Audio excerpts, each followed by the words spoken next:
We'll now move on to the next major sign, which is the destruction of the Kaaba.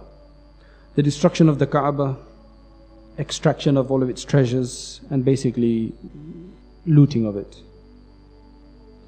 Imam Bukhari and Muslim, Imam Nasa'i have related from Abu Hurairah radiyallahu anhu that the Kaaba will be destroyed by two thin carved people from the Abyssinian people. That could be exactly from Abyssinia itself, it could be from the general area of Africa. So it will be two very thin carved people thin legs, right, from Abyssinia. Imam Ahmad, so I'm going to mention the different narrations first. Imam Ahmad relates from Ibn Amr radiyallahu an, Abdullah ibn Amr radiyallahu an, similar narration, but he adds in there, and they will take from it its treasures, because there's some treasure that's buried there, which Umar radiallahu anhu or somebody had mentioned that they wanted to take out, but it was buried, it stayed in there, that it was not permitted to be taken out. And they will also denude it from its cloth, its covering. The cloth will also be taken away. And the Prophet ﷺ said, it is as though I'm looking at this. It's as if the vision was being played in his mind. So it's as though I'm looking at a person with a bald head at the front, person with no hair at the front, who has a crooked hands, and he is hitting at it with a pickaxe. So it's like this scene was being played in the Prophet ﷺ's mind when he was mentioning this.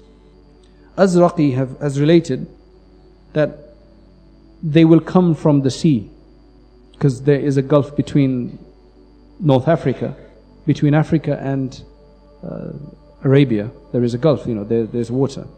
So they will come from there, from the Sudan. And this one, it just mentions the Sudan. So he's talking about Africans in general. And then they will come until they get to the Kaaba, and they will destroy it. By the one in whose hand my nafs is, my life is, I'm looking at it. It is as though I'm looking at it.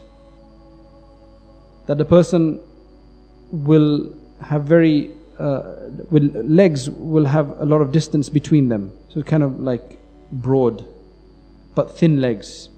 A lot of space between the two. And again, crooked hands and bald patch. Standing up, hitting at the Kaaba, destroying it, taking it down bit by bit. Imam Hakim relates from Harith ibn Suwaid that I heard Ali radiallahu anhu saying, Hujju qabla an la tahujju. Go and perform your Hajj before you are unable to perform Hajj.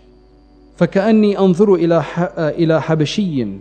It is as though I am looking at a Habashi, at an African person, an Abyssinian person, who is with that description that I mentioned earlier.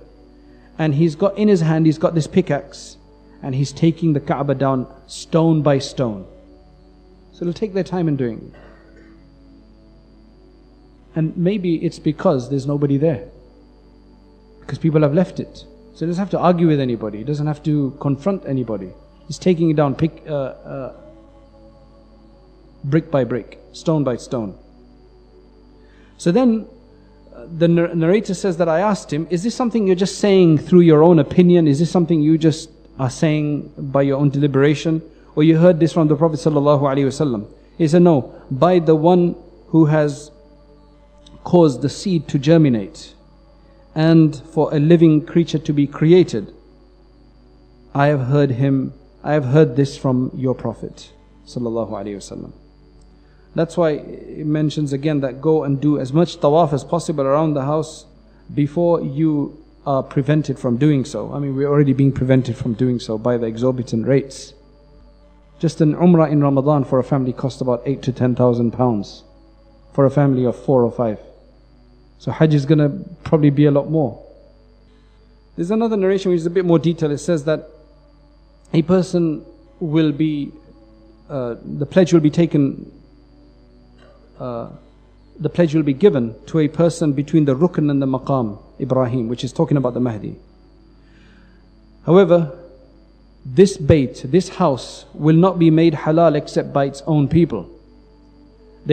Its own people will be the ones that will consider it to violate it, will violate it. When they do violate it, then don't ask about the destruction of the Arabs.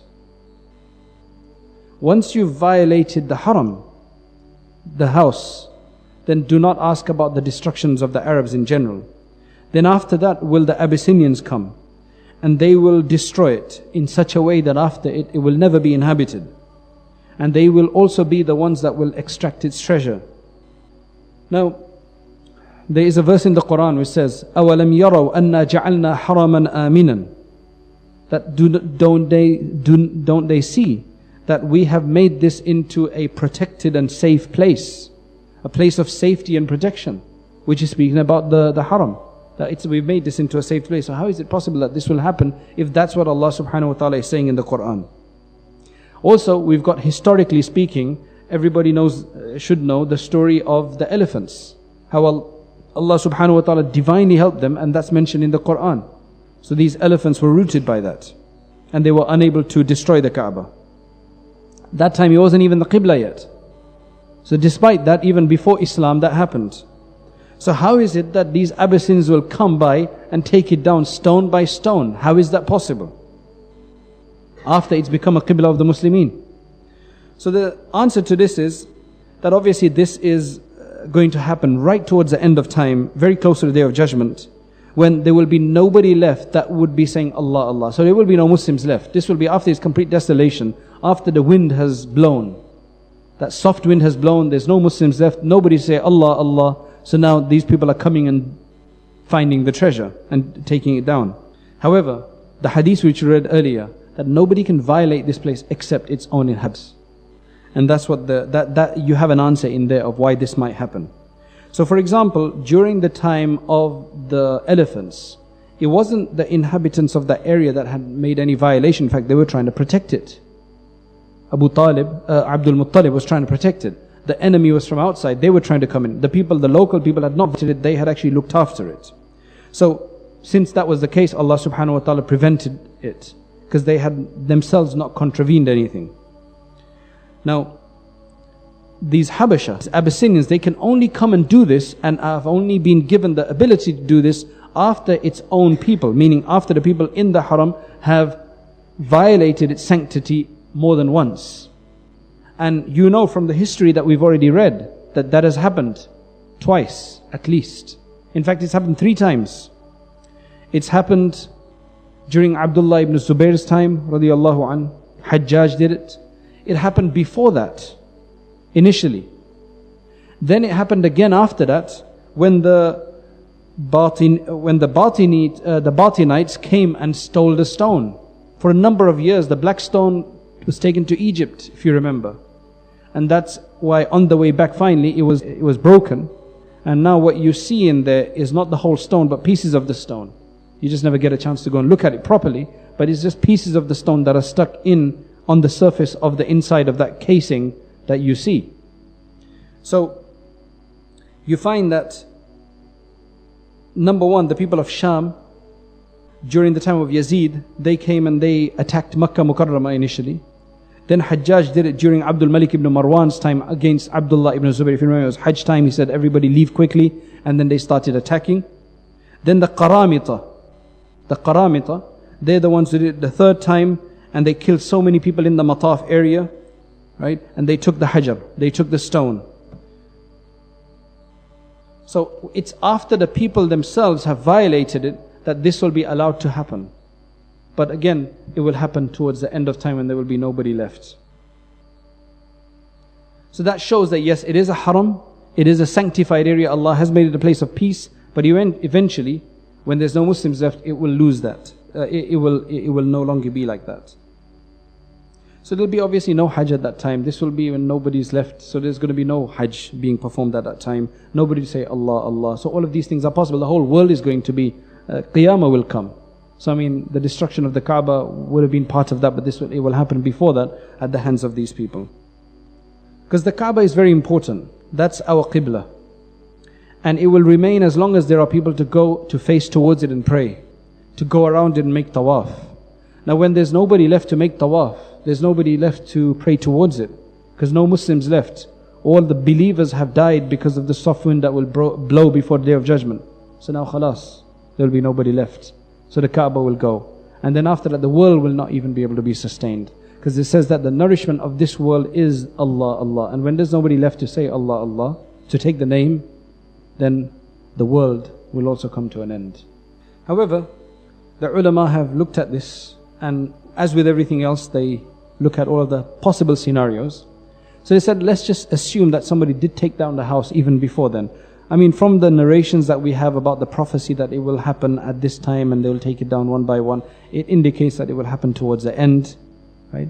So inshallah it will not happen before that while Muslims are still alive and living. But let's just say that if it did happen, it's not a problem, in the sense that it's a problem, but it's not a problem that your salat will not count.